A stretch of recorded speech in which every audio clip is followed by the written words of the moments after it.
And we're back with AP as we see it, and we were discussing the March Madness on the men's side with the SEC. The projected 11 teams should be in the tournament, possibly Arkansas. They're the 12th team sitting on the bubble, proverbial bubble.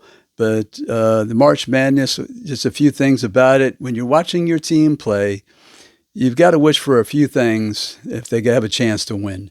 Number one, you have to make those free throws at the end because you're going to be called upon if it's a tight game they'll foul you intentionally. I mean, I would, if I'm a coach, I've seen it happen where the game's tied in the last minute. Some coaches, the ones who are really daring, they will not let the other team hold the ball. They're going to foul and put you on the free throw line. They'll put the pressure on you, and they're trying to, of course, get at your worst free throw shooters to the line. But I think that's a good strategy sometimes because there is so much pressure with these free throws, and players have trouble making it from the charity stripe. So I'd foul somebody right away. I'm not going to let the other team hold the ball.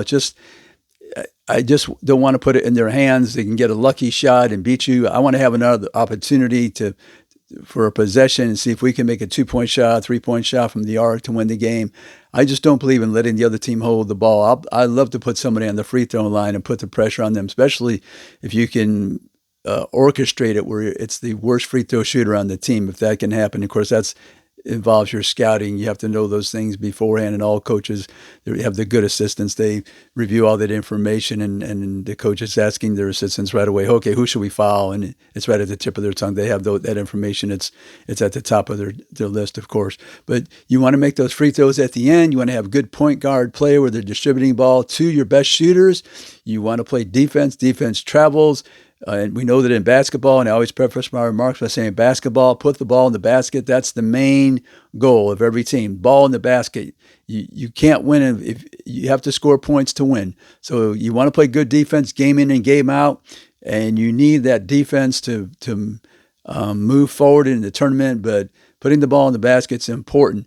But defensively, like I said, that's effort. That's every game. You could play good defense. You could play great defense every game. Shooting is suspect from game to game. Especially if you don't have enough people on the bench that could come in when your stars are having trouble that day. But good free throw shooting at the end. All free throws count. I'm not dismissing the free throws at the beginning of the game. All free throws count, but especially at the end when it's critical and people are trying to score points from the charity stripe. Good guard play, rebound effectively, especially those offensive rebounds. Those are the easier baskets if you can get the rebounds inside. A lot of times you'll draw the fouls too because everybody's near the goal trying to grab that rebound. Play good defense, good coaching.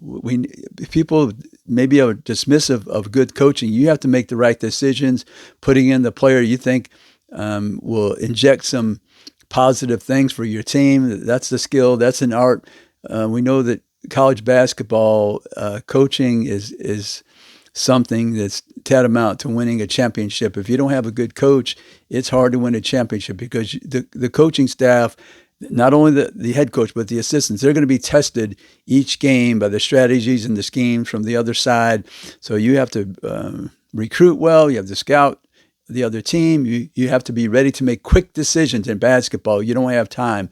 It's not like football where the timeouts are 3 minutes apiece. I mean, you do get some long timeouts during the NCAA tournament, but you have to be prepared to make good decisions, and that's critical for a team if they're going to pursue a championship. But anyway, we're going to move on to the women's side. In the SEC, we know that they're very, very good, and looking at the women's side this week, they have 8 teams in the Associated Press, top 25. We'll start off with South Carolina is number 2. Texas is number 5. Of course, they played in the championship of the SEC. South Carolina came out the big winner almost by 20 points. You have LSU at number 10, Oklahoma at number 11, Kentucky at number 13, Tennessee at number 20. Number 21 is Alabama. Number 25 is Ole Miss, and receiving votes, 41 votes, was Vanderbilt. So that's on the women's side. And then we want to look at some of the awards for the women. We're looking at the SEC Coaches Awards on that side because for the men, we looked at the Associated Press Awards. We're looking at the Coaches Awards for the women. Let me see if we can find it here. Okay, yeah, the all SEC team, they pick more than five. So we have all SEC women's basketball. Sarah Ashley Barker from Alabama, guard. She's a repeat selection.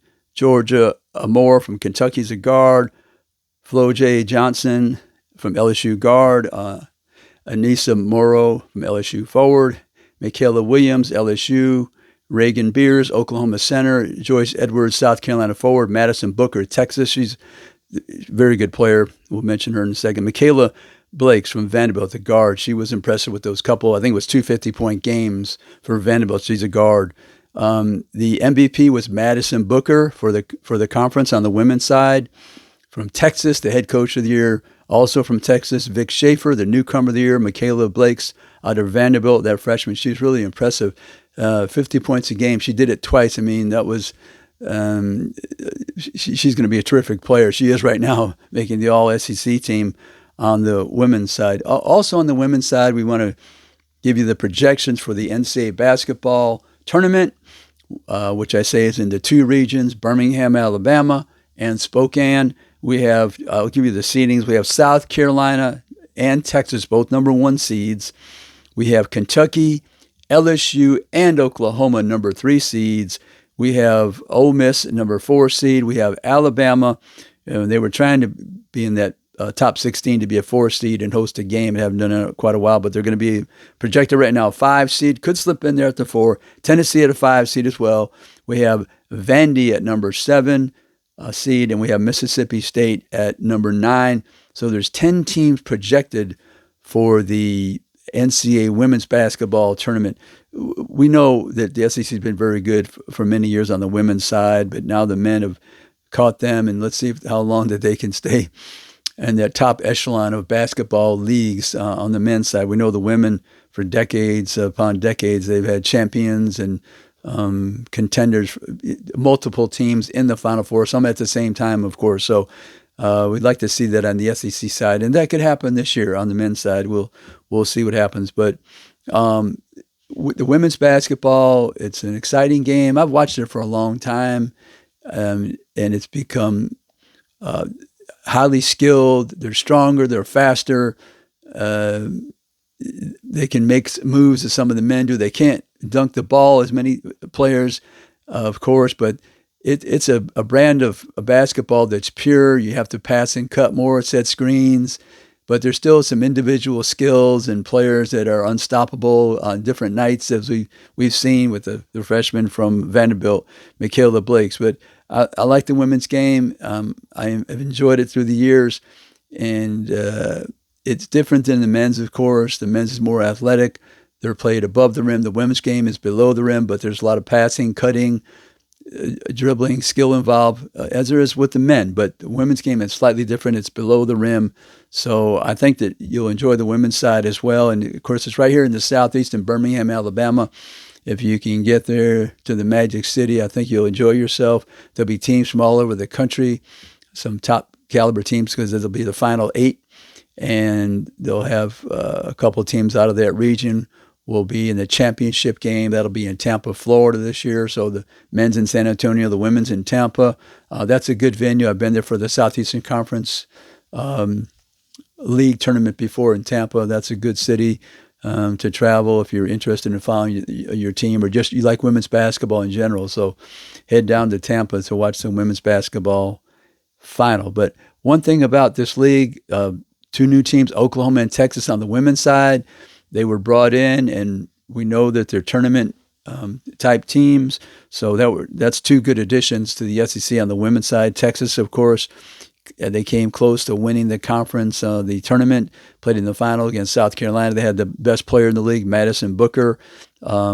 And they also had the coach of the year, Vic Schaefer. He's won that many times because he was at Mississippi State before. Led Mississippi State to 2 Final Fours and championship games, although they didn't win it, but he was very close. So he built that program now at Texas, and it's part of the SEC. It's a fabulous addition. And in Oklahoma as well, they're in the tournament. So they're a contender every year on the women's side. But women's basketball, it's something you can enjoy and follow your team, but it's nice to have 10 teams out of the 16 on the women's side and possibly 12 on the men's side. March Madness. It's a spectacle. It's a tournament sport, basketball. The regular season, it's nice. You play different opponents, non-conference opponents, and you're fighting it out within the conference. It's very difficult in the SEC on the men's and the women's side. But basketball is a tournament sport. So on the women's side as well, they need to have somebody to get to the regional 8. And they also need to have at least one team minimum in the Final Four.